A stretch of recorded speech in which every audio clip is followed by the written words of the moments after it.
UGC के प्रावधानों पर भले ही सुप्रीम कोर्ट ने रोक लगा दी है, लेकिन अब लोग चाहते हैं कि इस कानून को पूरी तरह से वापस ले लिया जाए, इन प्रावधानों को वापस तरह से लिया जाए। और जयपुर में आज साधु संत और सामान्य वर्ग के तमाम लोग यहाँ मौजूद हैं। यहाँ देखिए, यूजीसी हटाओ, जातिगत आरक्षण, SC ST एक्ट को हटाओ और तमाम तरह की ऐसी बातें लिखकर ये लोग यहाँ पर आए हैं।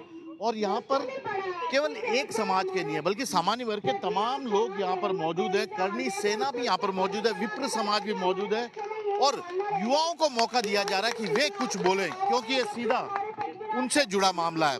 साधु संत महंत और ये सभी लोग भी हैं, महिलाएं भी है। और इन लोगों ने आज भारत बंद का आह्वान भी किया था और भारत बंद के आह्वान के साथ इन लोगों ने साफ कर दिया था कि अब जब तक यूजीसी के काले कानून को वापस नहीं ले लिया जाता, ये इसी तरह से विरोध प्रदर्शन करेंगे। मैं देखिए, हाथ में फरसा है और ये एक चेतावनी भी है। महाराज जी, हाथ में फरसा भी है, क्या चाहते हैं आप?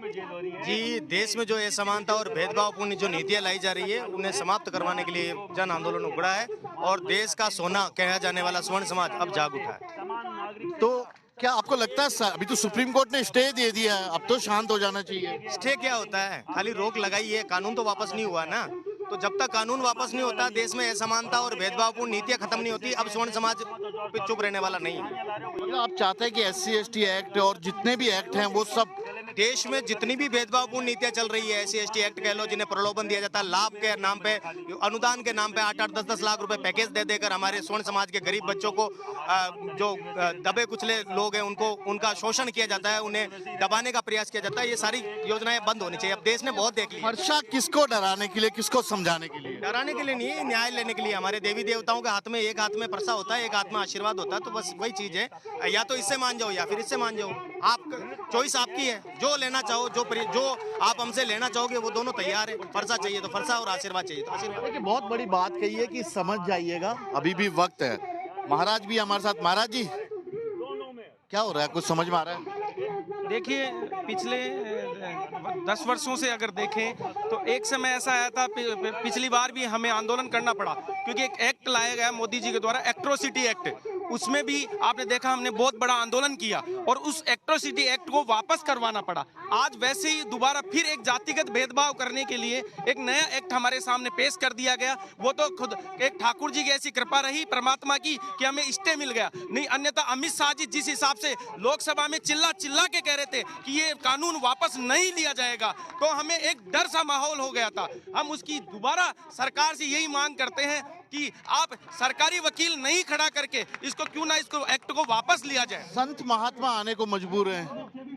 देखिए, संतों के साथ अभी मजबूरी क्या है? संत क्या ब्राह्मण कुल में नहीं है? संत क्या जनरल कास्ट में नहीं है? आज 80% संत जनरल कास्ट से ही निकले हुए हैं। तो ऐसा नहीं है कि आप इसे नकार नहीं सकते, लेकिन देश का दुर्भाग्य देखिए कि या तो देश में चल रहा था कि कटेगा तो बटेगा, बटेगा तो कटेगा, दो टैग लाइन चल रही थी, जय भीम के नारे लग रहे थे। और आज देश में स्थिति ये हो गई कि अचानक ही जातिगत आपस में लड़ा दिया गया। जातिगत लड़ा दिया गया। सरकार बोल रही है बहुत सारी बातें कि समझ जाइए, इसमें किसी का कुछ नहीं अहित होने वाला। क्या ये बात सही है? ये बात बिल्कुल गलत है। ये सिर्फ सवर्ण जाति के खिलाफ ये कानून है।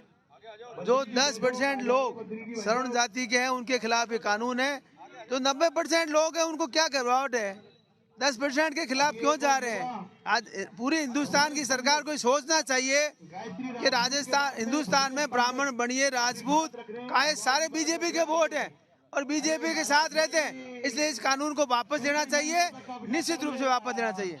इस कानून को वापस लेना चाहिए क्योंकि सभी लोग इसका विरोध कर रहे हैं। और यहाँ पर ये देखिए, ये सामान्य वर्ग के लोग हैं जिसमें राजपूत, क्षत्रिय, वैश्य, ब्राह्मण सभी लोग हैं। और यहाँ पर एक बार पीछे का नजारा दीजिए, देखिएगा आप पीछे की तरफ देखिएगा, ये लोग वो हैं जिसमें कई लोग एडवोकेट भी हैं, यूथ जनरेशन है, स्टूडेंट हैं।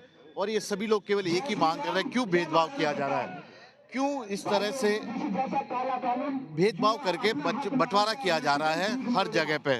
और यही कारण है कि समाज, साधु संत और तमाम लोग यहाँ पर मौजूद है। करनी सेना ने भी इसे अपना सपोर्ट किया है। और यहाँ पर साफ तौर पर वहां देखिएगा एक बार लिखा हुआ है यूजीसी एक्ट को पूरी तरह वापस लो, आधा अधूरा नहीं चलेगा। अन्य जातिवाद के जो कानून है उनका रिव्यू हो, यानी कि पहले जो बने हुए SC ST एट्रोसिटी केस उनका भी रिव्यू हो। EWS वर्ग को पंचायत और निकाय चुनाव में आरक्षण दीजिएगा। EWS आरक्षण जो 10% का मिला हुआ है उसका सरलीकरण होना चाहिए।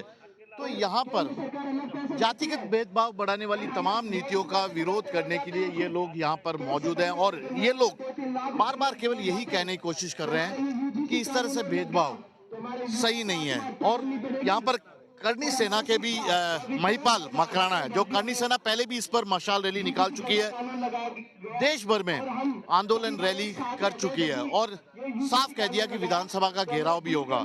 तो हम महिपाल मकराना से भी एक बार जानने की कोशिश करते हैं, सुप्रीम कोर्ट के फैसले के बाद क्या अब सब कुछ शांत हो जाएगा? इंतजार करेंगे क्योंकि अभी वक्त दिया सुप्रीम कोर्ट ने, खत्म नहीं किया पूरी तरह। और ये लोग यही कर रहे हैं कि इस पूरे का महिपाल जी, सुप्रीम कोर्ट ने रोक लगा दी, अब तो नाराजगी कम हो गई होगी थोड़े दिन। सुप्रीम कोर्ट तो इनकी जेब में रहता है सरकार, सुप्रीम कोर्ट है क्या? सुप्रीम कोर्ट ने व्यवस्था दी 2018-19 में SC ST एक्ट के खिलाफ के साथ थोड़ी सी ढिलाई बरती जाए, रिव्यू उस पे करो, बाकायदा आदेश जारी कर दिया। इन्होंने आदेश बदल दिया वहीं सदन में बैठ के, और ऐसा आदेश पारित कर दिया कि पहले जेल फिर बाद में इंक्वायरी। देखेंगे नो वकील, नो दलील, नो कोई और कोई आपकी कोई बात, कोई फर्क नहीं पड़ता। सरकार इनको कोई फर्क नहीं पड़ता, ये कभी भी कुछ भी बदल सकते हैं। हम केवल सीधा सजाते हैं, जिस सदन में ये काला कानून बना है उसी सदन में काला कानून वापस हटाया जाए, इसको वापस लिया जाए। नहीं, जब तक ये विरोध जारी रहेगा पूरे देश को घेरेंगे, देश बंद कराएंगे। यहाँ विधानसभा में घेरने की आज बात है, नगर निगम, नगर निकाय और पंचायती राज के चुनाव में आज अभी शपथ लेके जाएगा हर एक सामान्य वर्ग का व्यक्ति कि हम लोग ना वोट करेंगे ना तुम्हारा साथ सहयोग करेंगे। और जब तक ये बिल वापस नहीं होता तब तक किसी भी तरीके का हमारे जनप्रतिनिधियों का बाकायदा विरोध किया जाएगा, काले झंडे दिखाए जाएंगे। जब और भी नहीं माने तो हमारी गांव में एंट्री बंद करेंगे उन लोग। लेकिन ये बीजेपी नेता तमाम तरह के तर्क तो दे रहे हैं कि इसमें किसी का कुछ बुरा नहीं है, सब कुछ सही है, हम ऐसा प्रावधान लाएंगे, विन विन सिचुएशन होगी। वो सिचुएशन ही तो समझ में आ रही है। अब पहले तो बोला नहीं गया, सुप्रीम कोर्ट का स्टे है, उसके बाद बोला नहीं जाओ, अभी सुप्रीम कोर्ट का मामला लंबित है। सुप्रीम कोर्ट में तो हम गए हैं, तुम गए हो क्या? तुम्हारा बाप गया क्या सुप्रीम कोर्ट में? कौन गया सुप्रीम कोर्ट में? हम गए सुप्रीम कोर्ट में। चलो तुमसे बोला नहीं गया। और वो दलित के समाज के लोग और नेता दहाड़ के बोलते हैं अपने समाज की हर एक उससे हक अधिकार के लिए। हम किसी जाति के खिलाफ युद्ध नहीं लड़ रहे हैं। आपके चैनल के माध्यम से बोल रहा हूँ, मैं किसी जाति के खिलाफ नहीं हूँ, मैं मेरी उस पार्टी के खिलाफ हूँ जिसको हमने चुन के भेजा है। अब आखिरी सवाल बता दीजिए कि करनी सेना की ओर से सरकार के लिए क्या कहना चाहेंगे, सरकार को क्या कहना चाहेंगे, क्योंकि अभी 2 महीने का वक्त लिया हुआ है सुप्रीम कोर्ट। श्री राजपूत करनी सेना के राष्ट्रीय अध्यक्ष के तौर पे मैं पूरा ईमानदारी से, पूरी जिम्मेदारी से बोल रहा हूं, आप ये एक्ट वापस ले लें अगर आपको लगता है कि हम आपके वोटर हैं। नहीं तो ऐसी सिचुएशन आ जाएगी कि जो भारतीय जनता पार्टी का कोर वोटर है, हमसे गिनती चालू होती है, हम ही गिनती काउंट कराते हैं कि साहब 50,000 से गिनती चालू होती है, वो हम लोग हैं। रीढ़ की हड्डी, क्षत्रिय ब्राह्मण बढ़िया है, अगर ये टूटी तो कंकाल के अलावा कुछ नहीं बचेगा। नेतृत्व को चेंज करना आता है। अगर किसी की गलतफहमी होगी मोदी जी के कारण से बीजेपी है तो हमारे कारण से बीजेपी है, और हमारे कारण से मोदी जी है। किसी की गलतफहमी हो तो दिमाग से निकाल दें, हमें बहुत अच्छे से इनको चेंज करना आता है। बहुत सीधे से शब्दों में साफ तौर पर अपनी बात बता दी है। अपनी पार्टी, अपने समाज के जो लोग हैं उनको क्यों नहीं कहते ये जब से प्रेशर बनाने? क्या चीज, क्या बोला? अपनी पार्टी, अपने समाज के लोगों को क्यों नहीं बता देते कि भैया आप देखो ये हमारी भावना है? उनको समय पे बता देंगे हम भी, जब वो आएंगे चुनावों के टाइम में। उनको उनका ये जो उन्होंने समर्थन किया इस काला कानून का, उसका नतीजा उनको भुगतना पड़ेगा। नतीजा भुगतना पड़ेगा। ये देखिए, ये है, अब युवा हो, डर लग रहा है कभी भी कि इस कानून प्रावधान से? डर क्या लग रहा है, हमें अब शिक्षा में भी हमें अलग बैठना पड़ेगा। जो सब ST SC भाइयों को हम साथ बैठ के खाना खाते थे, अब उन्हें देख घर वाले भी ऐसे बोलते हैं, बेटा घर आजा, पढ़ाई तो छोड़ दे, पढ़ाई में अब कुछ नहीं रखा, दुकान खुला देंगे। क्योंकि केस से अच्छे से केस से बचने से बढ़िया तो तू घर आके बैठ जा, सुख शांति से तो रहेगा। तो हम ये काला कानून का खुला विरोध करते हैं। युवा जाग चुका है, स्वर्ण समाज का युवा पढ़ा लिखा है, तो युवा ये कहना चाहता है अपना अधिकार छीनना जानता है। ये सरकार से हम खुली चुनौती देते हैं, युवा अपना हक छीनेगा और सरकार को चेतावनी देगा या सरकार ये काला कानून का अपना आप हटा दे। नहीं युवा जैन जी सरकार के पीछे क्यों पड़ी हुई है सरकार मुद्दे पे? हम सरकार जबकि वो सरकार कह रही है कि हम तो साथ हैं, सबका साथ सबका विकास, युवाओं का भविष्य, बहुत सारी बातें। ये विकास हो रहा है, आप भी देख सकते हो ये विकास हो रहा है। विकास के नाम पे युवाओं की आत्महत्या की जा रही है, स्वर्ण समाज की आत्महत्या की जा रही है। जो स्वर्ण समाज बीजेपी को अपना गुरु मानता था, उसे वोट देता था, 90% उसे वोट देता था। जो स्वर्ण समाज को आज बीजेपी गला घोट रही है और हम ये यूजीसी जैसा काला कानून का विद्रोह करते हैं, विरोध करते हैं।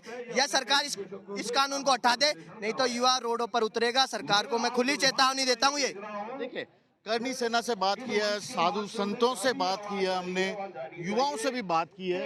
ये आम लोग हैं और ये सभी लोग आज यहाँ पर जुटे हुए हैं। इनका ये कहना है कि सुप्रीम कोर्ट ने भले ही रोक लगा दी है, मामला खत्म नहीं हुआ है। पूरे यूजीसी के जो नए प्रावधान है उसे वापस लेना ही पड़ेगा, इसके अलावा कोई दूसरा ऑप्शन या विकल्प नहीं होगा। कैमरामैन विक्रम सिंह भाटी के साथ श्रीवत्सन, जयपुर न्यूज़ 24।